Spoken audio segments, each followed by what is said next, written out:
আওয়ামী লীগ সরকার পতনের পর নিরাপত্তার কারণ দেখিয়ে দায়িত্ব থেকে দূরে থাকা অধিকাংশ পুলিশ সদস্য কাজে যোগ দিলেও বিভিন্ন সময় আলোচিত পুলিশ কর্মকর্তা বিপ্লব সরকার গা ঢাকা দেন।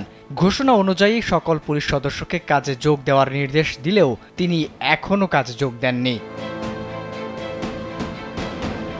শেখ হাসিনার সরকার পতনের ঠিক 2 দিন আগে হারুনকে গোয়েন্দা পুলিশের দায়িত্ব থেকে সরিয়ে ঢাকা মহানগর পুলিশের ক্রাইম অ্যান্ড অপারেশনস এবং বিপ্লব কুমার সরকারকে প্রশাসন ও গোয়েন্দা দক্ষিণের দায়িত্ব দেওয়া হয়। কিন্তু ছাত্র জনতার তীব্র আন্দোলনের মুখে শেখ হাসিনা পদত্যাগ করে দেশ ছাড়লে লাপাত্তা হয়ে যান পুলিশের এই কর্মকর্তা। জানা গেছে, লালমনিরহাটের পাটগ্রামের দহগ্রাম সীমান্ত দিয়ে পাচারকারীদের সহায়তায় অবৈধভাবে ভারতে পালিয়েছেন ঢাকা মেট্রোপলিটন পুলিশের যুগ্ম কমিশনার বিপ্লব কুমার সরকার। পাটগ্রাম থানা পুলিশ ও স্থানীয়রা জানায়, দহগ্রাম ইউনিয়নের ডাঙ্গাপাড়া উলেরপাড়ার এলাকার পাচারকারী শুভ পুলিশ কর্মকর্তা বিপ্লব কুমারের পালিয়ে যাওয়ার বিষয়টি স্বীকার করেছেন। পাচারকারীদের এই সংক্রান্ত কয়েকটি কথোপকথনের অডিও রেকর্ড সামাজিক যোগাযোগ মাধ্যমে ছড়িয়ে পড়েছে। এ নিয়ে জেলা জুড়ে তুমুল আলোচনা ও গুঞ্জনের সৃষ্টি হয়েছে।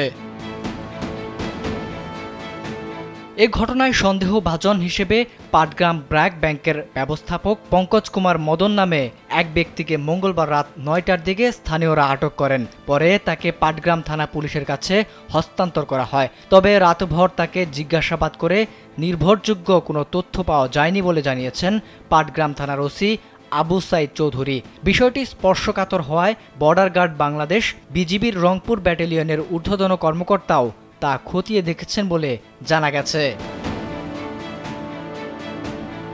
পাটগ্রাম থানা পুলিশ ও স্থানীয়রা জানায়, বুধবার বিকেলে পাচারকারী শুভ রংপুরের টাকা সংক্রান্ত বিরোধের জেরে স্থানীয়দের হাতে ধরা পড়ে। ওই সময় রংপুরের স্থানীয় বিএনপির নেতারা মোবাইল ফোনে পাটগ্রামের তাদের দলীয় কয়েকজন নেতার সঙ্গে শুভর ব্যাপারে কথা বলেন। এ সময় শুভ তাদের কথোপকথনে যোগ দেন। কথা বলার এক পর্যায়ে শুভ বলেন, মঙ্গলবার রাতে পুলিশ কর্মকর্তা বিপ্লব কুমার সরকারকে দহগ্রাম সীমান্ত পথ দিয়ে ভারতে পার করে দেওয়া হয়েছে। এছাড়া সীমান্ত পার করার সময় বিপ্লবের কাছ থেকে 1.5 লাখ টাকাও নেওয়া হয়। এ ব্যাপারে পাটগ্রাম থানার ওসি আবু সাইদ চৌধুরী বলেন, বিষয়টি গুরুত্বের সঙ্গে দেখা হচ্ছে। ঊর্ধ্বতন কর্তৃপক্ষের পরামর্শ নেওয়া হচ্ছে। বিজিবিও তদন্ত করছে। ব্র্যাক ব্যাংকের ব্যবস্থাপককে শর্ত সাপেক্ষে মুচলেকা দিয়ে ছেড়ে দেওয়া হয়েছে।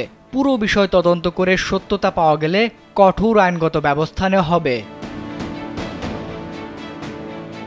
আবিদ হাসান, কালবেলা।